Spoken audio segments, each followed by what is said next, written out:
Welcome back, YouTubers and Madden fans. This is Madden Money Shot, sniffing up the Madden cheese as always. Got some plays for you today out of the Cleveland Browns playbook. This is not necessarily a playbook that I use too much.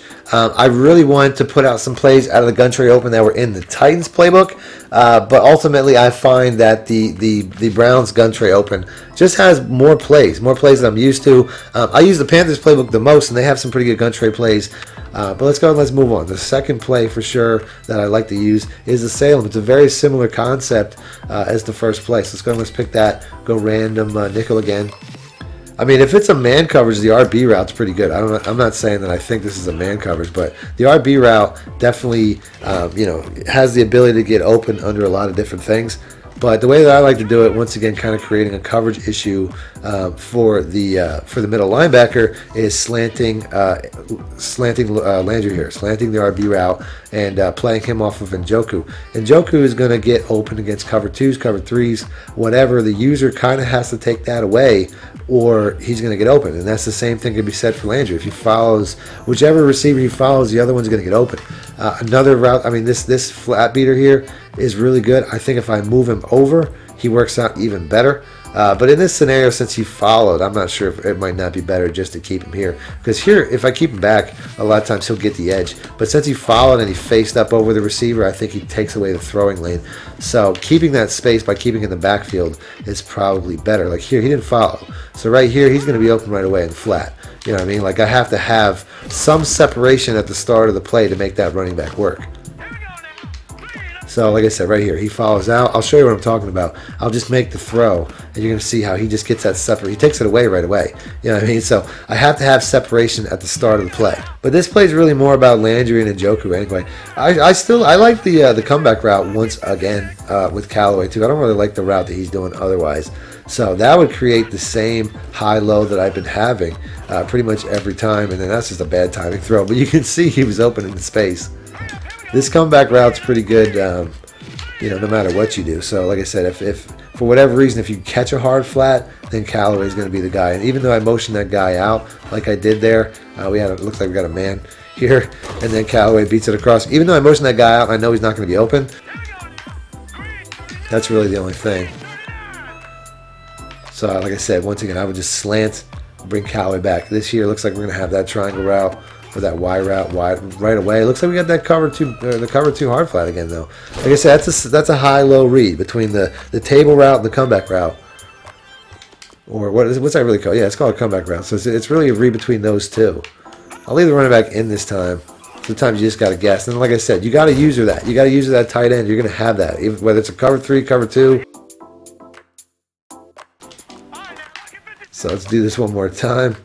I said that A route's there. Sometimes you got to back shoulder it. I mean, the pass leading it to space sometimes, but that is what it is. And it looks like we're going to have that again. Like I said, that middle defender there between those two guys is not really going to. He's kind of just going to have to sit in the hole and he's just going to get beat. It's just guaranteed he's going to get beat. So here we got some man coverages. That table route would work against man to an extent, but obviously the slant's going to be a lot better. Like I said, you have really, two reads here. There, I'll just throw it right in front of the safety. You know what I'm saying? I look like a cover three. So you can really split the field in half pre-snap. I mean, if you can tell what the coverage is, that's really helpful too. But for the most part, like I said, you just kind of, you pretty much know what you're looking at. Left or right, it's one read on both sides. You just kind of have to split the field in half before you run the play. And I guess you could really say, what you're most comfortable with is what you're going to be looking at. Like the outside, obviously you don't have to worry about the user as much outside. So if you just want to read Callaway and the table route, I mean, you could, the running back, you could do that. But the middle, if they're not using well or using properly, the middle sometimes is really the way to go. The bigger plays to the middle. So here we go. We didn't get anybody to follow the running back, so obviously the running back's going to be the read. Unless that dude sits on that route right away, which he did not, and we just have, that dude was on an island against two receivers. I don't know, maybe it was a blitz. But you can see how glitchy that can be sometimes. So here, obviously, nobody fouled again. I actually waited a little bit too long. I'm getting some weird animations. What the hell? So this play all starts with motioning out the running back. If I motion out the running back and nobody follows, I know right away I got the running back. If I motion out the running back and somebody does follow, I can eliminate him from my reads, and I can basically take a lesser play. Like right here, I know that I have him. You know what I mean? But if something changed after the fact that I motioned out the running back to take him away, I know that I go down to 3 reads after that. Same thing goes with Njoku and Landry. If I have space, like right here, it looks like it might be a blitz, so I probably have Njoku or Landry. But if I don't, then Callaway's always there. No matter what, Callaway is always going to be a read. Here it looks like I said, it looked like we had a blitz. I have space. So then the last play is something I put out before, the dig and go. I'm going to go ahead and I'm going to pick that. This is specifically a cover 2 play. Doesn't matter if they run that mid-third with the middle linebacker that's so popular. This is still going to beat that. So let's go ahead and let's pick that.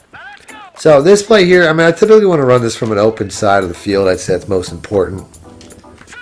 But all I'm going to do is put B here on a fade. That's it. You want the space to the sideline. That's the thing that makes this play work. But it doesn't matter. If your opponent is using that middle linebacker in the middle third, it doesn't change anything because this play, all it really does is beat to the outside. I just have to kind of wait for that defender to hesitate, and I just kind of pass lead to the outside, and there it is. Now, that wasn't even really a good throw. I didn't even really get that throw good. Well, let's go ahead and let's try to do this a little bit more. We're just waiting for that cornerback right there. Once he hesitates to take up to account for that zig route, which will happen just about every time. I'll show you what I'm talking about. We'll try to get one of them to look.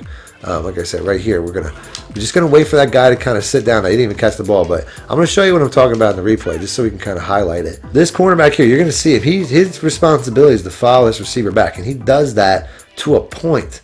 Like right here, you see how he just kind of slows down and he just lets the guy run past. By the time he does, then you can see he goes in full sprint. Once I throw the ball, then he goes from that back pedal into that full sprint. Yeah, like I said, I didn't catch the ball. I don't know what happened there. But that's still going to be the look you see just about every time you run this play when you diagnose that they have a cover 2. And it's because he has to acknowledge this lower receiver. And, you know, technically, I mean, if I were to just bullet pass it, that safety would handle it. But since I pass lead outside away to space, it's always going to be there. So let's do this one more time. The running back's a nice check down too, by the way. Like I said, right there. Hesitates, wide open, easy play. I could house this too, by the way. I don't have to run it from here. This is the type of play. I could take this, you know, I could distance this from just about anywhere. There we go. You know what I'm saying? This is pitch and catch, man. This is easy stuff if you get the timing down. People cannot run cover 2 against me online. When I run somebody running cover 2, I mark them to shit with this play.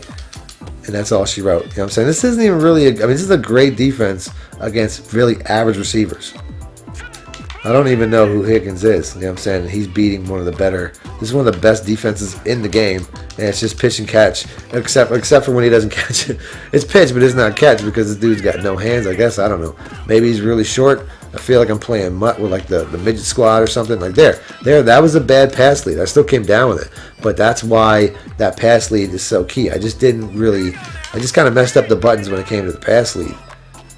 Let's go ahead and do this one more time. Like I said, look at that. That's just perfect. You cannot defend that.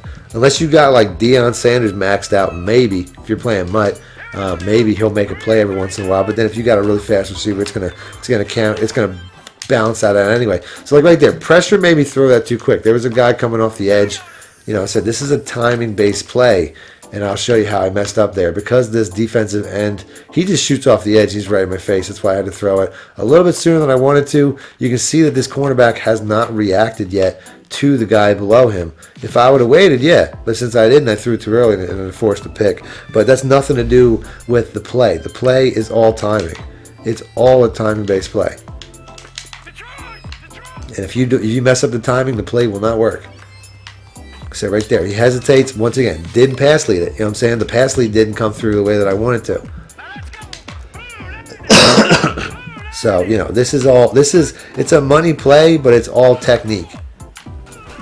You know what I'm saying? You have to have stick skills to make this throw. This is a high level throw. Let's do this one more time. I'm gonna go ahead, we're gonna end this.